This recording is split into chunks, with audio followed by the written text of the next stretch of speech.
viajei de trem, eu caminhei de sol a sol. Eu encontrei um bem, eu encontrei um bem, eu encontrei um bem, bem pra além dos vendavais, além dos roxinóis que encontrei, eu encontrei um bem. Eu viajei de trem, eu caminhei de sol a sol. Eu encontrei um bem, eu encontrei um bem, eu encontrei um bem, bem pra além dos vendavais, além dos roxinóis que encontrei, eu encontrei um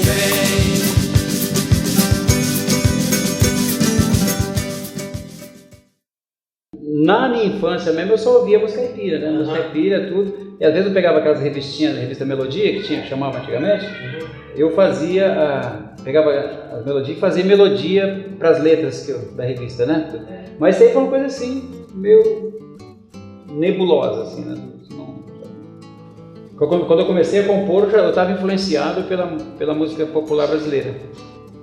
Desde pequeno, ouvindo música, né? Modo de viola.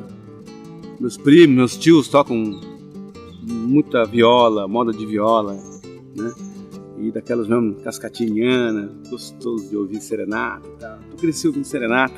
Sabia que o povo chegava em casa dos meus pais de madrugada porque chegava com violão, pandeiro. E vamos acordar e vamos curtir a vida, que a vida tá aí para viver. Desde muito cedo, a música sempre esteve muito presente em casa. Aí, o que aconteceu? Eu comecei a ter muita vontade de aprender algum instrumento. E na época, a minha curiosidade foi pelo piano. Mas como era muito difícil, né, para uma família de classe média, simples, a minha família é uma família simples. Era muito difícil a gente ter um piano em casa. Então, o que aconteceu? O instrumento mais fácil que veio foi o violão. Um instrumento bem mais popular, né? Eu gostava de fazer experiências com o violão, não necessariamente na postura tradicional, né?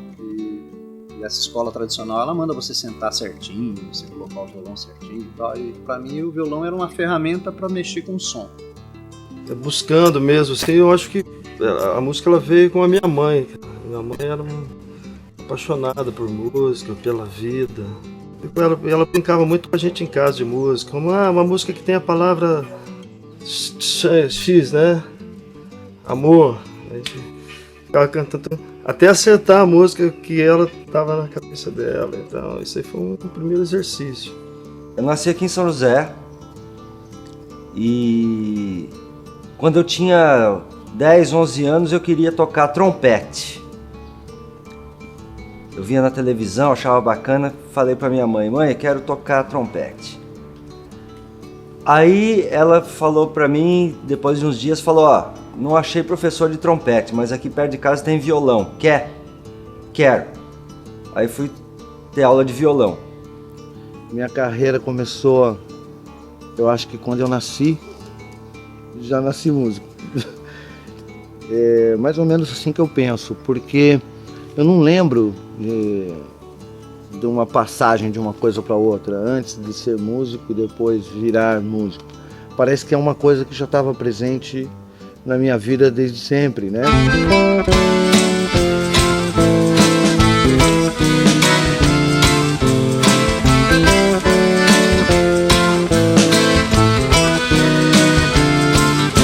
Se a lua não sai na serra, eu não fico feliz.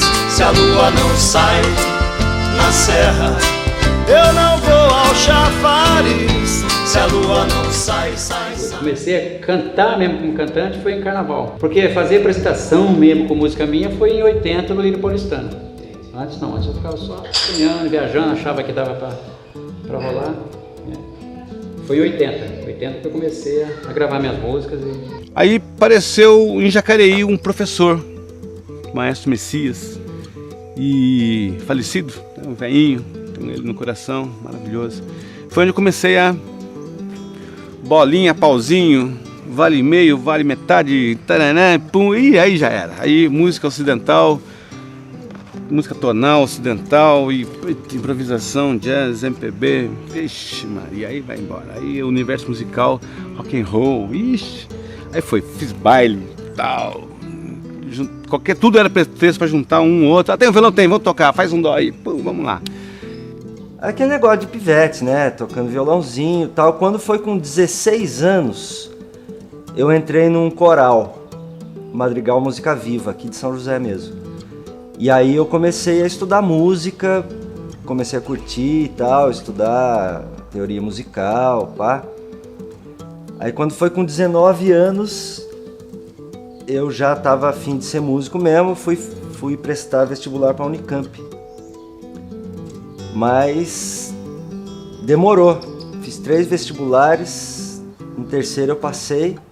Pra mim era tudo natural, coisa de moleque. Com 12 anos eu fugia de vez em quando para ir ver o ensaio da escola de samba. Minha mãe não queria que eu fosse, eu era muito pequenininho, com 12 anos, parecia que tinha 9, né? Magrinho, franzino. Mas eu ia correr atrás de escola de samba, essas coisas. Eu costumo dizer que a minha escola de música foi uma escola de samba. Aí comecei a tocar acordeon para acompanhar o meu amigo, porque sempre as rodas tinha 2 violões, eu acompanhava com bongo. Aí peguei o acordeon e meu amigo dava uma força, ia lá em casa para mim, dava uns toques. Depois que eu fui aprender, tive aula com o Kardec, algumas aulas, sabe? Mas daí eu vi que acordeon dava para acompanhar aquilo que eu mais gostava, que era um violão. Com 16 anos eu já comecei a participar de festivais de música, festivais estudantis de música. E isso influenciou bastante a trajetória como compositor, porque se você é músico para tocar a música dos outros, para fazer baile, para fazer festas e tal, é um caminho. Mas esse lado dos festivais, ele acabou dando a oportunidade pra gente de trabalhar a coisa da composição, né? E a gente ganhou, eu ganhei vários festivais, né? Moleque ainda já ganhava festival. Eu lembro que eu ganhei meu primeiro gravador de fita, eu ganhei como prêmio de um festival em Taubaté. E o meu pai disse uma frase muito importante para mim, né, que eu levo pro resto da vida.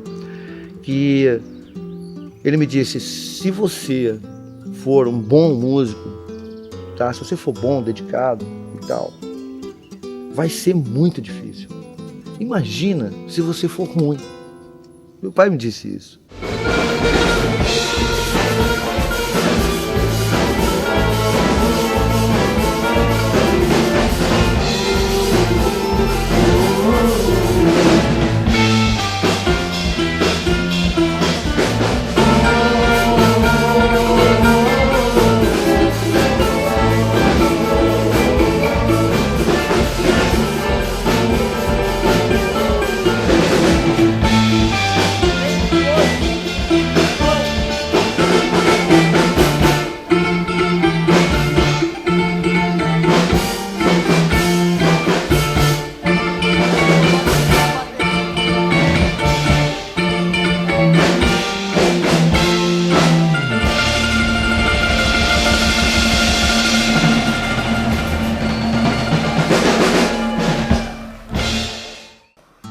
Até uma amiga, Beth Bright: você precisa aprender a tocar violão, você vai ver, você não sabe nada. Vou te apresentar um cara que toca pra caramba. Tá, vamos. Tá bom, cheguei lá, ouvi um violãozinho lá, tá. Mequetrefe. Um cara cantando, fazendo umas viagens, eu olhei de longe, assim, aquela figura, aquele personagem e tal. E o Del sempre foi esse personagem maravilhoso. Como ele mesmo fala antes, né? Agora não, agora o Del Lopes é um violonista. Grande Del Lopes. E o Del, eu conheci na noite, aí sim, que a Nana comentou do Fantoche. O Fantoche foi um bar agora, de coisa de 98 a 2001, sei lá, um períodozinho aí que teve esse bar em Jacareí.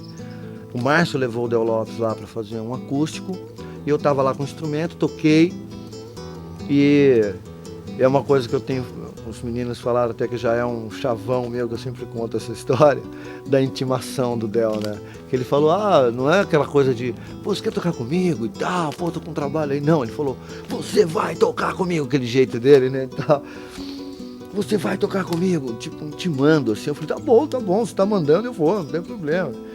E quando foi em 94 mesmo, eu conheci o Marcelo Moreira. A gente tocava num bar chamado Ladeira da Quitanda. O dono desse bar era o Breno Lagreca.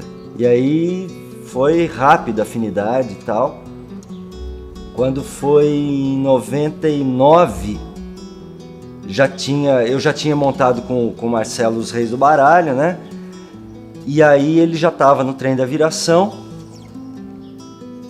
e o trem não tinha baixista. Aí o Marcelo me indicou, falou, não, o baixista tem que ser o Braga. Aí os caras aceitaram e tô no trem desde então. Que daí eu vim morar pro Souza, e aí começa, aí fui encontrar o Del, fui encontrar o Del aqui, e fui encontrar o Márcio de Oliveira aqui, que eu já conhecia também, né? Eu já tinha tocado com ele junto com o Blau e tal. O bairro do Souza foi muito importante para essa junção de todo mundo, sabe? Porque ali conheci onde o Cauí que mora, né?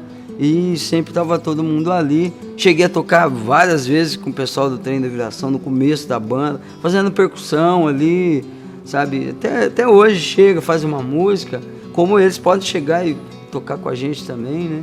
O Del, o Beto, todo mundo. Então, assim, a hora que você pensa que você vai para um lugar, vai lá você começa a encontrar os músicos, tudo sedento, né? E a gente encontrou, e aí começa a surgir o Trem da Viração. Depois de tanta história, o Trem da Viração.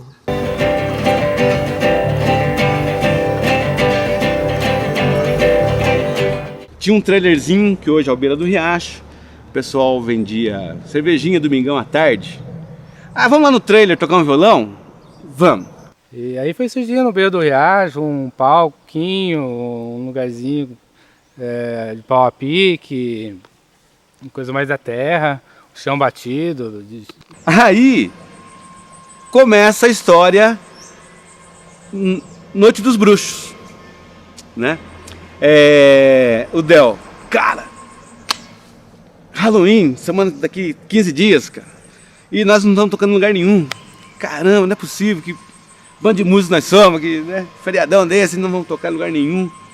Ah, Del, vamos inventar uma história. E na Noite dos Bruxos, vamos convidar, Cauí, eu, você, Márcio Oliveira, vamos convidar o Marcelo Moreira aqui. E chega o dia, né? Palcão, né? E eu falei, nossa, cara, e aí? Qual vai ser o repetitório? Eu não sei, não foi combinado nada.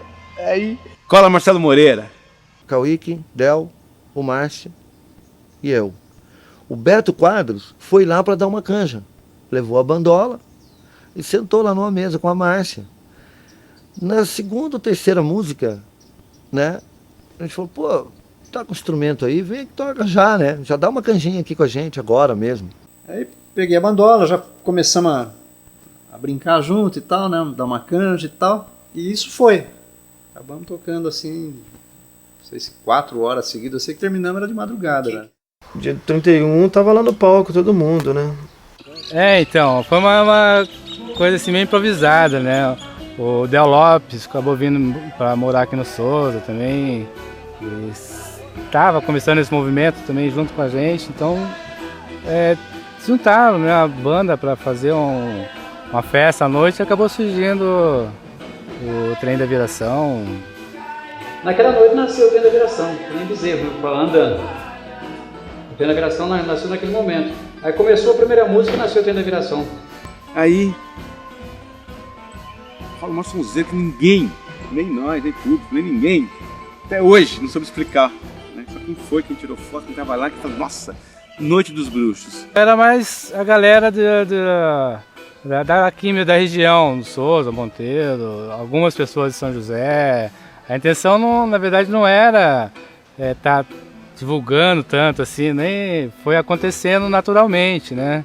Vixe, ele tremeu a terra. Nossa, o Beto falou, Del Lopes, gostei da brincadeira.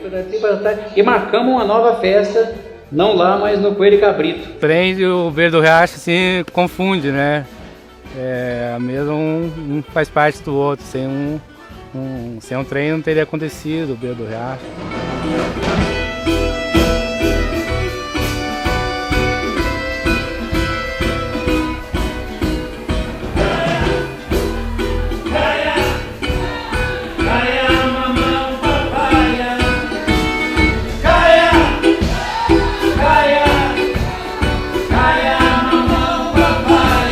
Falar dos músicos do grupo do Trem da Viração, eu acho que seria muito acadêmico para mim, né, Blau? Eu acho que assim, eu prefiro falar como se eles fossem os primos que moram na mesma rua. Joga bola, namora as mesmas mulheres.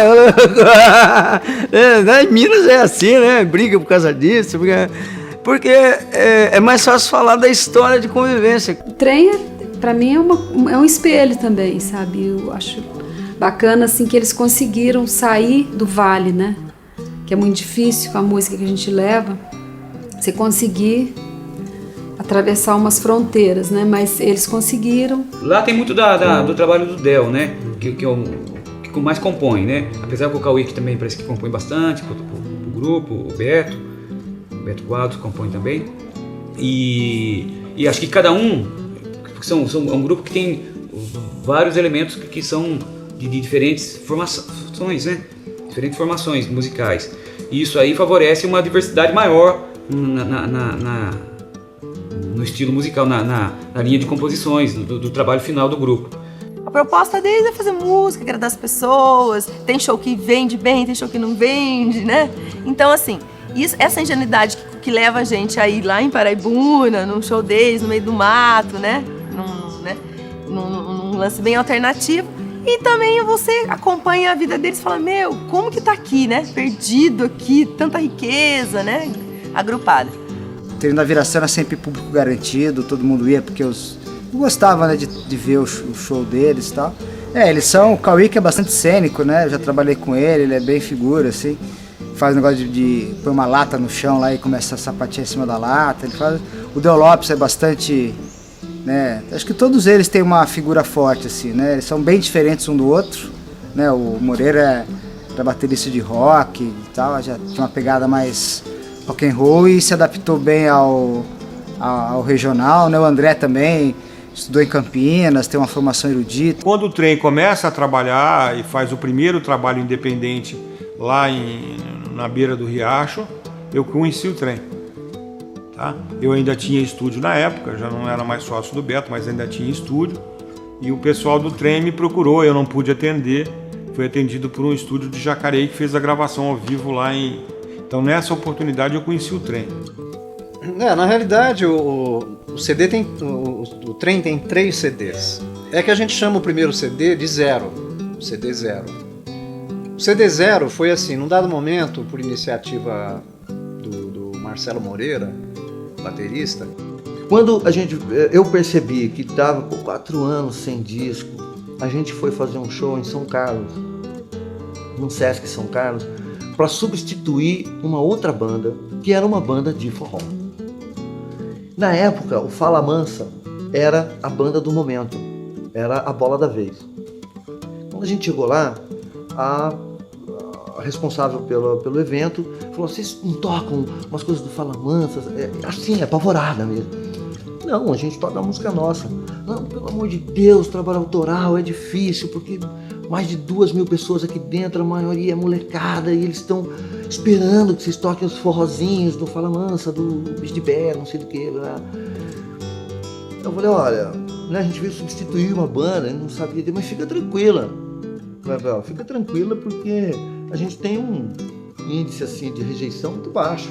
Né? Normalmente a gente consegue trazer o público para nós e fazer o negócio acontecer legal. E dito e feito, que aquela molecada começou a chegar assim na beira do palco e perguntar, de quem é essa música? É nossa, não tem CD. O cara fazia assim, cadê o CD? Eu quero comprar. Aí caiu a ficha, eu falei, não é possível, nós não vamos ficar nessa, cara. Aí eu falei, vamos fazer um disco ao vivo. Eu falei, o trem não pode gravar no estúdio. A gente precisa registrar essa realidade. Isso que acontece aqui no Beira do Riacho, a gente tem que registrar isso. E aí o Del perguntou, mas quem que vai pagar um negócio desse? Né? Quem vai bancar? Aí eu falei, eu. Ele falou, como? Eu falei, isso é problema meu. Claro que depois eu coloquei todo mundo na fogueira, eles devem estar putos comigo por isso até hoje. Desse CD, que foi feito do esforço próprio, né? Esse CD foi cair na mão de um cara chamado Jaime Allen, que até hoje é o maestro da Maria Bethânia.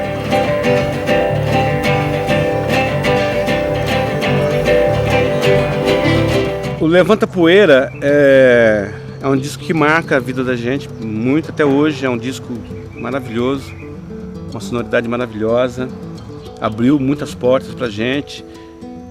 E aí assim, a gente fez esse primeiro ao vivo e acabou caindo na mão, né, de um músico de Jacareí, que está no Rio, que é o Jaime Allen, grande maestro.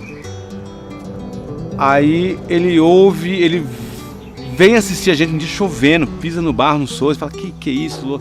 E o Souza lotado, eu falo, gente, esses caras são muito loucos. É uma história que está escrita no disco, alguém já deve ter contado isso, e é uma história muito bacana, muito importante para nós, o dia que ele veio. E ele acabou comprando a ideia também do trem.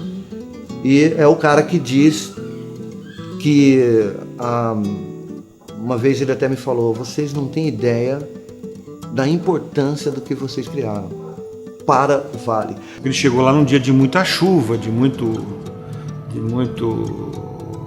frio, e que de repente ele encontrou na Serra muita gente dançando e muita gente feliz e coisa do tipo. E ele chega pra banda e fala assim, ele e o Esdras, do Cid, né? Ó, semana a gente manda pra vocês o contrato, nós vamos gravar um disco. Tá bom. Aí a gente, legal, vai vir, esperar vir. E veio. Eu consegui fazer uma meia dúzia de ensaios só, para a gravação do CD, do primeiro CD. Foi o único período em que eu consegui manter, eu consegui de uma certa forma exercer influência para fazer o trem se encontrar sistematicamente e ensaiar. Porque até então essa era a minha visão de fazer musical profissional. E a gente acabou ensaiando mais perto de gravação, né? Pô, tem que gravar o disco, então tem que fechar as formas e vamos ensaiar. Eu, Beto, André, fizemos um trabalho exaustivo de pensar nas vozes, na harmonia, né, fazer coisa bacana. E isso foi legal que rendeu pro trem essa qualidade. Eu acho que hoje o trem tem esse timbre, essa sonoridade que nós construímos lá atrás, né? Os congadeiros, eles se reúnem para celebrar alguma coisa, não é para ensaiar.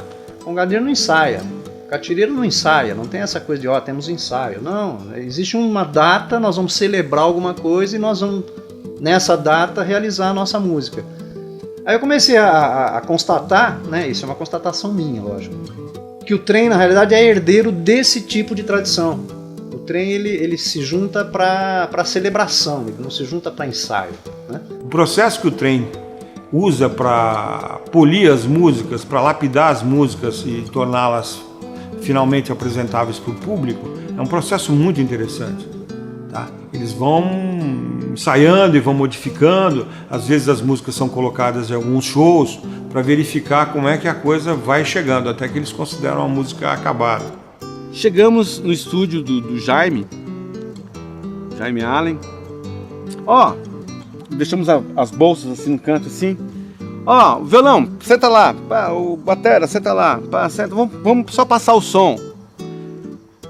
Então, qual música nós vamos passar? Sei lá, pega o trem da viração. Então vamos lá, o Marcelão, 3, 4. Rapaz, isso era, sei lá, 7 horas da manhã, com fome, que não toma. Que rapaz? Ficamos gravando, dali já tava valendo, já tava rolando. Eu acho que Levanta Poeira é o vamos usar uma palavra inglesa, né? O the best. Tudo tem a versão, tá lá por enquanto no Levanta Poeira. Foi muito boa, a gente foi lá e conseguimos uma boa qualidade no trabalho, no CD. A gente amadureceu muito de lá pra cá também. Através do trabalho, a gente amadureceu, sabe? Assim, a gente foi lá, além de ganhar esse presente deles, a gente voltou aquilo lá, amadureceu a gente como trabalho. Tivemos o prazer de ter a Maria Bethânia dando um aval no disco, apadrinhando a gente, que isso foi bacana, que deu um tchan no Levanta Poeira, né? Levantou poeira. Puf.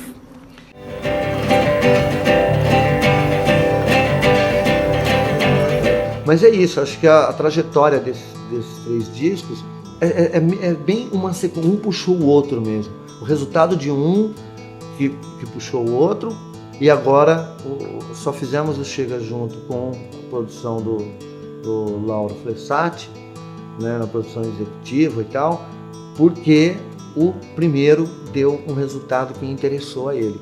né? Então uma coisa puxou a outra. O cara vendia o disco nosso na loja e o povo queria o segundo disco e não tinha. Ele falou, pô, vamos fazer o segundo disco. Já fazia 6 anos que o Trem tinha publicado o primeiro disco comercial, que teve a distribuição da CID, e eu aceitei essa proposta, vinda do Del, e coloquei que eu faria a produção do Trem em conjunto com o Trem e ficaria com a distribuição por 4 anos, que seria feito pela Trattori, que está fazendo hoje a distribuição do Chega Junto. Quando a gente foi fazer esse último disco agora, nós tínhamos uma preocupação enorme com a sonoridade, né?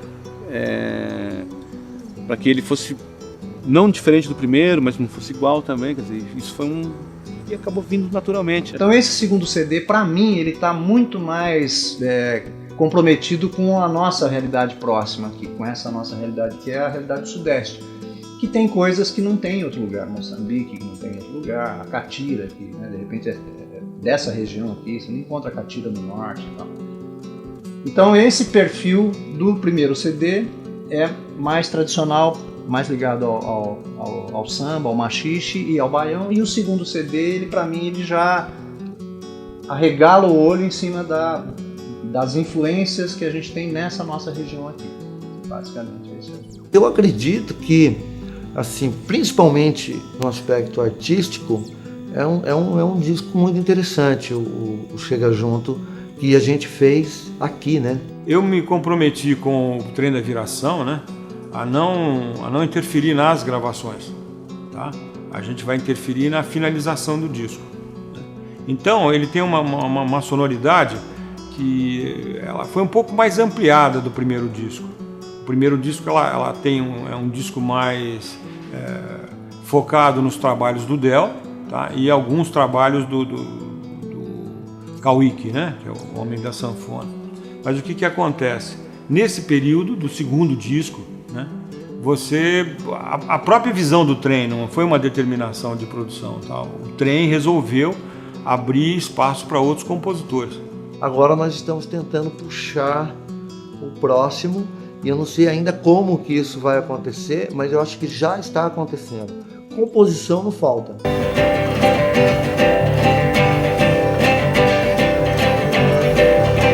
Observar que tinha uma música que rolava aqui que eu não sabia, não tava na TV, não tava no rádio, né? Mas existia uma música legal, né? Que tinha uma coisa daqui da região e eu não sabia o que era. Eu posso dizer para você que era mais rico o Vale nos anos 80, porque a facilidade econômica também era maior. Circulava mais dinheiro na economia local. Esse é o meu ponto de vista. São José, teoricamente, de 80 para cá, cresceu, tá? Na estatística, mas na realidade a grana que circula na mão do povo é menor. Então nós tínhamos uma noite mais agradável, você tinha mais, eu não vou lembrar o nome das casas noturnas, mas você tinha uma noite muito mais, com muito mais variedade do que você tem hoje, tá? Então automaticamente você tinha muito mais projetos musicais. Você não tinha a facilidade de fazer o que você tem hoje, de fazer o CD, e não tinha o estúdio residencial, o house, né? Você só tinha o estúdio comercial, tinha que ser um negócio grande e você não limitava por essa questão econômica a quantidade de bandas que poderiam gravar. A informação chegava através dessa mídia, né? Do rádio, mas para mim principalmente o rádio, porque o rádio era um veículo mais barato, né? Então eu tinha essa informação, né? Que todo mundo teve. Todas as pessoas tiveram da indústria cultural mundial. E só que daí tinha um outro lado que eu via na prática, que eram as manifestações folclóricas da cidade. Por exemplo, então a gente ia, tudo bem, assistia o Pink Floyd na TV, ou no rádio, ouvia no rádio, no disco, e depois ia na festa do São Benedito lá, via o Moçambique tocando, quer dizer, aquilo era convivência normal, natural. E as festas de Santo Antônio, que é o padroeiro da cidade, fortíssimo, então tudo isso era muito presente também. Então tinha o peso da informação da mídia, na minha cabeça, obviamente, e tinha essa outra realidade que eu via na prática ali, no meu quintal, né? Aquele quintal bem próximo mesmo, isso aí me influenciou muito. E aí a influência dos meios de comunicação também contribuindo para a produção dessa diversidade musical, mas sempre, se falar em música regional, você tem esse pé nesse som aí que a gente identifica como Vale Paraibano, né, da música caipira, vamos dizer assim, né, mais especificamente. Os jornalistas, enfim, né, os formadores de opinião, entre aspas, assim, né, eles sabem quem é quem, né? Eles dão espaço. Talvez não o espaço devido, né? Mas assim, eu acho que tem. Mas eu acho que é uma questão de tempo, de interesse mesmo. Olá, estamos começando mais um Vanguarda Comunidade. Vamos curtir hoje o som do grupo Trem da Viração, patrimônio da nossa região. Saci Pererê, uma hora se esconde, outra hora ele quer se mostrar. Quando a boiada passa, a poeira levanta, ele solta fumaça, a boiada se espanta. Se a boiada se espanta, ele cai na risada. Boiadeiro se encanta e se perde na estrada. A pluralidade dos integrantes do grupo, a linguagem erudita que alguns deles não abriram mão, da qual alguns deles não abriram mão. Eu falo do Beto Quadros, por exemplo, o meu próprio Márcio também tem caminhos seguros por essa linha. O Del, que tem um pé numa linguagem gostosa, saudosa do passado, onde ele consegue trazer em outros CDs pessoais, em outros discos pessoais, ele consegue reunir um tipo de canção, um tipo de melodia que é mineira, uma coisa gostosa, que remete à natureza. Juntou tudo isso e o grupo encontrou uma identidade extremamente feliz. Então eles conseguem fazer um sucesso danado numa festa de São João e conseguem trazer com uma originalidade incrível, uma pegada, uma batida legal, onde eles mostram um pouco de reggae, eles mostram um pouco de samba, eles mostram além da linguagem da música regional. Porque é muito difícil você conseguir conciliar a agenda desses artistas e criar uma amizade, né? Porque o músico tem muito problema de ego, assim, né? E ali eles têm uma união muito grande, é muito divertido estar perto deles e estão fazendo um trabalho muito bacana, né? Se encaixaria nessa definição, né? De pós-caipira, pós-caipira, pós-folclórico. É um gênero já musical, né? Que não tem ainda definido pelo mercado, né? Pela indústria fonográfica, mas academicamente ele já está consolidado, né? Mas a gente não é estudioso, a gente não é pesquisador acadêmico. Então a gente identifica esses ritmos, mas eles são compostos muito naturalmente, né? O Del Lopes, quando compõe uma música, ele compõe de ouvido, na cabeça dele, vai saindo muito naturalmente. O Cauíque também, né? Quando ele compõe para sanfona, ele imprime um certo ritmo. Quando ele compõe para o violão, é uma outra coisa. E a gente traduz isso do nosso jeito, né? Como o primeiro CD tinha muito essa linha do machixe, as músicas do Cauíque, que tem uma influência fortíssima do norte, né? da tradição da sanfona do norte, de Gonzaga, então Baião, Xote, ele tem essa carinha um pouco mais, entre aspas, forró, né? O Beto é um grande conhecedor da cultura popular do Vale, né? E soma com o Cauíque também, com essa singeleza, com essa coisa de pé no chão, né? O Cauíque traz também um pouco, embora ele não tenha sido de lá, ele traz um pouco do elemento da música nordestina, por causa talvez de cada influência da sanfona, do acordeon. Tem uma coisa mais sofisticada, a parte sofisticada da coisa, e já vê o André Braga, né? O Braga é muito sofisticado, né? O trabalho dele tem uma sofisticação muito grande. O Márcio é mais garra, né? O Márcio tem muita garra, né? Ele é rápido também no sentido da harmonia, tudo. E o Márcio, a garra do trem parece. Né? O Marcelo Moreira, eu acho que ele traz para dentro da banda aquela coisa mais pop, né? Ele vem de uma influência pop também. Ele veio conhecer mais a coisa mais regional, assim, junto com o Trem da Viração e junto com o Dr. Jeca.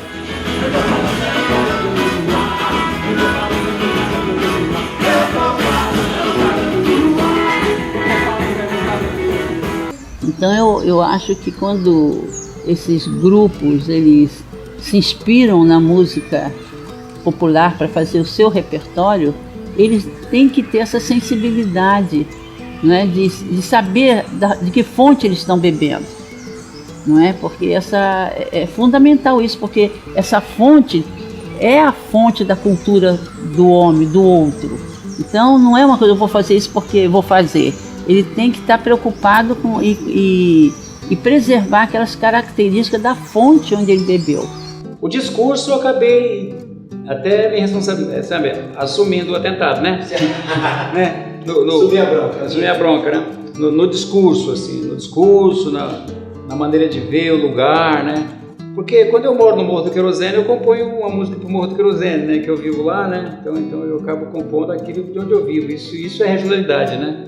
Você está no lugar, você compõe aquilo que está à sua volta, né? Está à sua volta. É letra assim, são letras simples, que cativa, né? Acho que é eletrizante mesmo o som deles. Eu já assisti a inúmeros shows deles. Então a gente não consegue, eu não sou de dançar, mas você não consegue ficar parada, sabe? E eles trazem uma energia assim incrível, né? Eles transmitem uma energia muito grande, uma coisa assim, e é uma coisa pura, né? Surge o movimento forró, onde surgiu o Trem da Viração, né? Então, que já tem outra característica. As músicas não têm tanta apelo político, são mais música para dançar, também que é importantíssima. Tem identidade brasileira, ritmos brasileiros, tudo isso que a gente trabalhava, mas tem a questão da festa. Todo mundo é festa hoje, e ainda tá festa, o Brasil tá festivo, né? Hoje em dia as pessoas não associam muito a dança com a boa letra, né? A dança sempre vem acompanhando daquela letra, né? Mexe pra lá, mexe pra cá, desce pra lá, sobe, né? Faz um reboladinho. Então, porra, vou fazer uma letra com uma música, então já a música é para dançar, então eles já falam para induz as pessoas a dançarem. Isso existe mesmo, né? Então, mas assim, resumindo, as pessoas lá conseguem ver uma boa letra e dançar uma noite. Isso aí é como você ver um show. Sabe, o Trem da Viração, se você não quiser dançar, você senta lá, você vê um show. Se você quiser dançar, você pega uma parceira e você dança. Se você fechar o olho, você vê a cena também. Feijão, 6 da tarde, como era de se esperar. Ela pega e me espera no portão. Está muito louca pra beijar e me beija com a boca de paixão. Toda noite ela diz pra eu não me afastar. Meia-noite ela jura eterno amor. Me aperta pra eu quase sufocar e me morde com a boca de pavor. No meu ponto de vista, como o trem usa a bateria e usa o baixo, tá? Ele traz o trem para uma velocidade de música, para uma forma de música alegre, né? Que ela é mais pop do que muita gente gostaria que fosse, né? Por isso que o pessoal dança muito as músicas do trem. Mesmo porque, no meu caso de contrabaixo, a música brasileira não tem tradição de contrabaixo, né? Tem no chorinho a baixaria do violão de 7 cordas, né? Que não é o que a gente faz no trem. E aí, então, no fim, eu tenho que inventar, né? O que eu acho que seria, por exemplo, um boi. Como que é contrabaixo de boi? Não sei. Os caras não usam contrabaixo, né? Então eu tenho que pensar como seria se os caras que tocavam boi antigamente tivessem um baixo elétrico para tocar. Aí eu vou e coloco. Tinha um tambor azulzão, esse tambor de... Até tem um aqui na roça, aqui perdido. Esses grandão que era a base. Que o Del ficava... Que é hoje a levada do trem, né? Um negócio assim. Marcelão Moreira que sacou, né, pra caixa, né? Do pote pra caixa. Quando eu vi o trem junto com o Dominguinhos, né? O Dominguinhos normalmente se apresenta com o regional. Então foi a primeira vez que eu vi Dominguinhos com... Isso não tem gravado, né? Tem aí num vídeo caseiro que a gente fez. Mas quando você pega o Dominguinhos acompanhado de baixo e bateria, cara, é um negócio fantástico.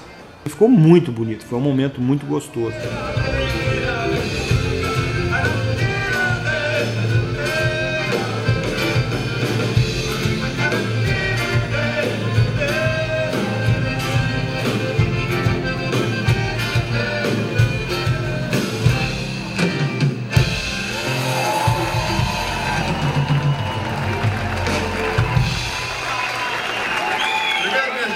O grande instrumento da música regional é a viola caipira, mas os sons de alguns tambores, é isso que a gente pode definir, que na verdade tem uma origem, uma música religiosa, né? Uma música que a gente fala, música devocional.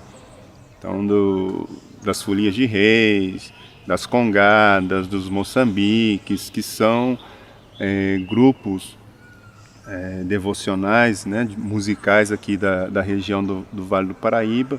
Eu entendo o Regional do Trem como um regional nacional, um regional brasileiro, entendeu? Porque ele tem todos os ritmos, todos os brilhos, e o pessoal brinca que o trem é da serra, metade paulista, metade mineira. Eu acho que ele absorve todas as influências. Você vê isso hoje, né? E também na década de 90 você tem isso na música. Acho que sob a influência muito forte, né? É inegável aí, e também para todas as regiões do Brasil, do movimento Mangue Beat lá de Pernambuco, né? O sucesso que eles encontram ali de fazer esse diálogo da música universal, que é o rock, com a música local, né? Inspirou muitas bandas em todas as regiões do Brasil, e com certeza aqui no Vale do Paraíba também. É típico, rock and roll pesado, tal, mas bumbo de maracatu, tocando, tal. Eu conheci o trabalho mais quando em 92, 93, 94, não sei que ano que foi. Eu ligo a televisão à tarde, abertura do Hollywood Rock, Nação Zumbi. Eu achei estranhíssimo, porque no Hollywood Rock, que é com Nação Zumbi tocando aquela guitarra distorcida, tudo, que é rock and roll, mas os tambores de maracatu, isso foi em São Paulo, esse Hollywood Rock. E aquelas letras de cordel, né? Aquelas letras, sabe, inteligentes, né? A cidade é assim, a cidade, como é? O de cima sobe, o de baixo desce, aquela coisa com contexto social também. Eu falei, puxa, isso é muito bacana. Então essas coisas a gente já tem naturalmente. Então, falar, mas esse ritmo que você está fazendo é batuque, não sei o quê, mas não é. Eu não peguei, eu não estou resgatando coisas, eu estou só sofrendo as influências dessa música que está aqui. É a mesma coisa, você fala, pô, o cara é baiano e vai ter que pesquisar o baião, né, ou sei lá, o pernambucano, pesquisar o maracatu como Nação Zumbi, por exemplo, para poder montar. Não, aquilo já estava na cabeça deles. Maracatu, os caras escutam desde moleque, já trabalha aquilo, já toca tambor. E aí os caras resolveram mesclar essa coisa, deixar mais pesado e tudo mais, deixar uma coisa popular, que seria talvez o caminho do trem.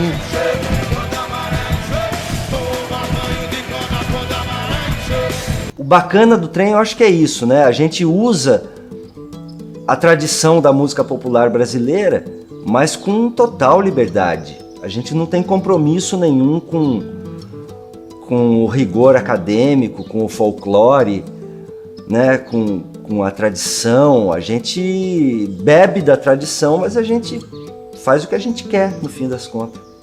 Eles estão se aproveitando de alguns ritmos, de algumas inspirações da música popular, da música estudada pelo folclore, estão criando coisas novas, não é?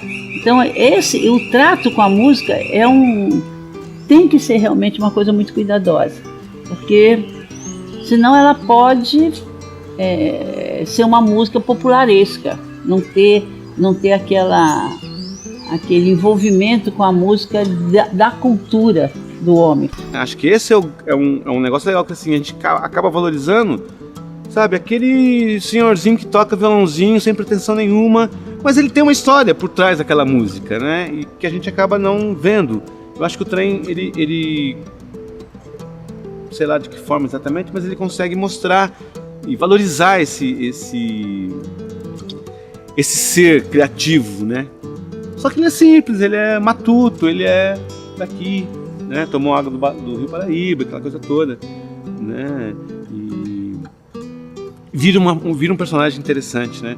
Então, não é só o Jeca Tatu, né? Não é só Monteiro, acho que tem mais coisas, né? Porque nessas andanças a gente encontra artistas plásticos, poetas, músicos.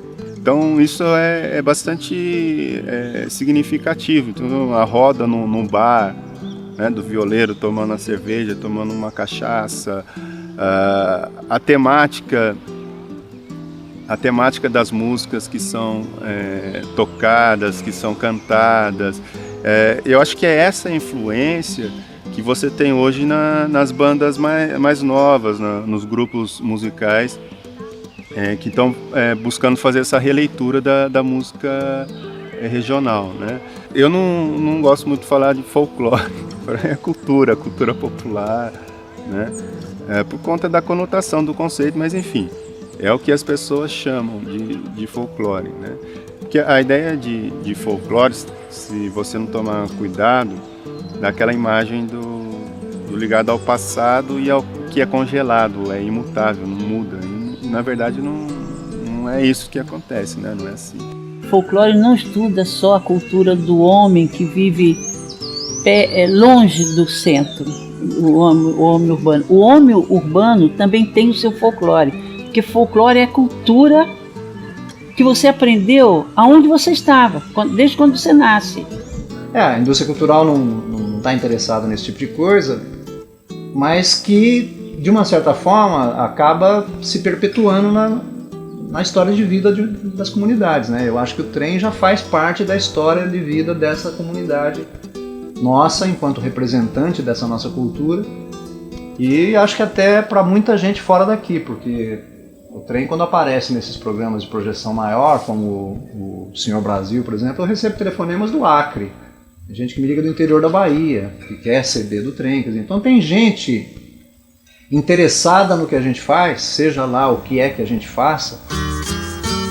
Apresenta para vocês agora, neste momento, vindo de São José dos Campos, em São Paulo, o Trem da Viração!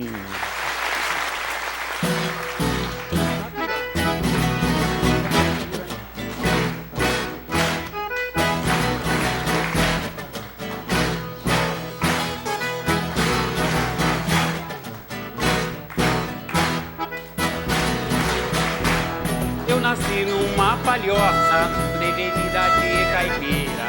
Minha mãe me deu uma coça, um galho de sucupira. Ando mesmo de carroça, amarro a caça, coivira. Gosto de morar na roça e sou amigo do Zé Mira. Poeta caipira, madeira de lei, dançando catira, cantiga de rei. Poeta caipira, oi, madeira de lei, dançando catira, cantiga de rei. Acho que aí não dá para você avaliar a produção desses grupos a partir do critério do mercado, né? Eu acho que é complicado. É complicado. Porque se você for avaliar a produção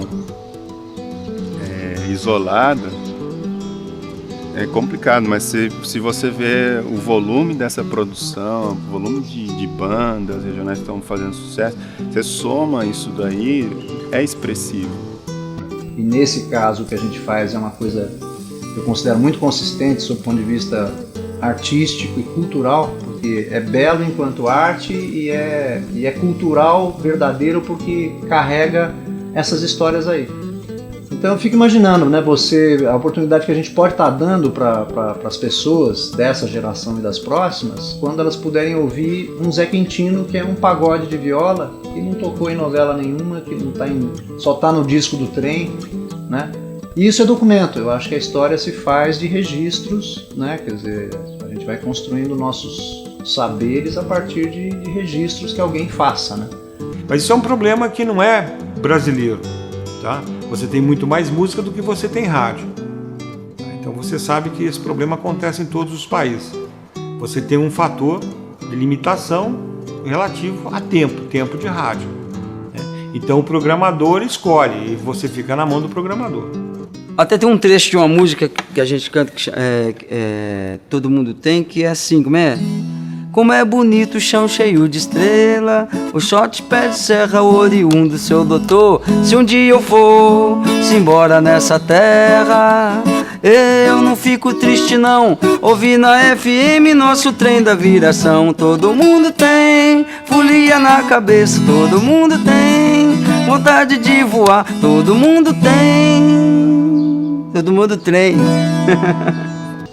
Essas bandas espalhadas pelo Sudeste inteiro. Em Curitiba tem 2, 3 bandas desse tipo. O estado de São Paulo tá lotado, Goiás tem, Minas Gerais. Então a gente tá na estrada fazendo show, gravando CD alternativo. E você somar o público dessas bandas todas é significativo. É preciso se preparar esse pessoal, o coração desse pessoal, trabalhar a apreciação musical desse povo, para que eles, isso demora 10, 15 anos, para fazer com que essa nova geração vá no show do rock, ou vá no show sertanejo e lote aquilo lá, mas vá também no show do Trem da Viração e lote o Trem da Viração, porque vai ouvir uma música de qualidade. Nem é problema de empresário, de nada. É porque se ele soasse uma coisa da mídia, do produto de carne moída, aquela toda, com certeza esse empresário ia aparecer. Não vê, porque ele tem uma sonoridade que o empresário do trem é o próprio público. Quem propulsiona o trabalho é o público. Como diria o Zé Mira, que um dia falou, Bel, parece que chupa de canudinho, né? De refrigerante. Da cultura tradicional, da cultura popular. O que nós, o Trem da Viração, a Margarete, a Margarete Machado, o Beto Jaguari, Zezé e Simões, tinha o Grupo Gaia, que o Cauí que participou, a Margarete, sabe? E o Cabelo de Milho, que é nosso grupo, né? Também, e outros também, o Alexandre Freitas e todo. Nós fazemos isso respeitando a cultura tradicional. Porque, infelizmente, você vê a cultura, o pessoal pegando isso tudo e se transformando em cultura popular. Aí virando de outras formas, né? E não explicando o povo que isso de onde veio, né? Mas eu achei isso importante, a gente conviver perto do autêntico, pra gente saber como é que a gente toma esse cafezinho junto, né? Olha o povo como tem na sua tradicionalidade manifestações lindas que servem de inspiração para um grupo musical que está falando daquela cultura, daquele jeito de ser do homem, daquilo que ele gosta de dançar, daquele ritmo que ele gosta de fazer, entendeu? Então, quando um grupo, um profissional trabalha pensando no valor da sua transmissão do seu conhecimento, que ele se baseou no outro, ele tem que falar desse outro. E tem que, aí que eu falei lá dentro para você, tem que trabalhar isso com cuidado. Tá entendendo? Porque às vezes a pessoa passa de trator em cima daquilo, tá entendendo? Acha que o que serviu, bebeu naquela fonte e nem lembra aonde estava a fonte. Não é? Então, esse cuidado com lidar com a cultura que vai te inspirar, que vai fazer o seu jeito de ser, a sua seleção, o seu gosto, isso tem que ser tratado com muito cuidado, realmente.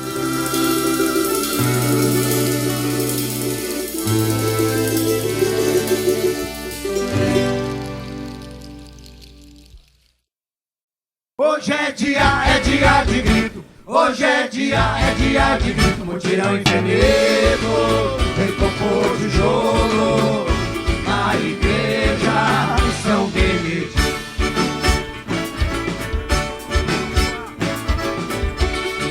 Festa, fé e pão, sempre foi nossa alegria. Por isso eu canto forte, hoje chegou.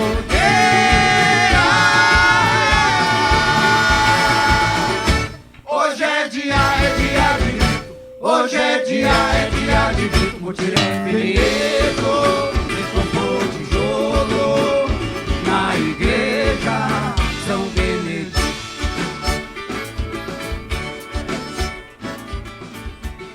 Do céu desceu uma luz.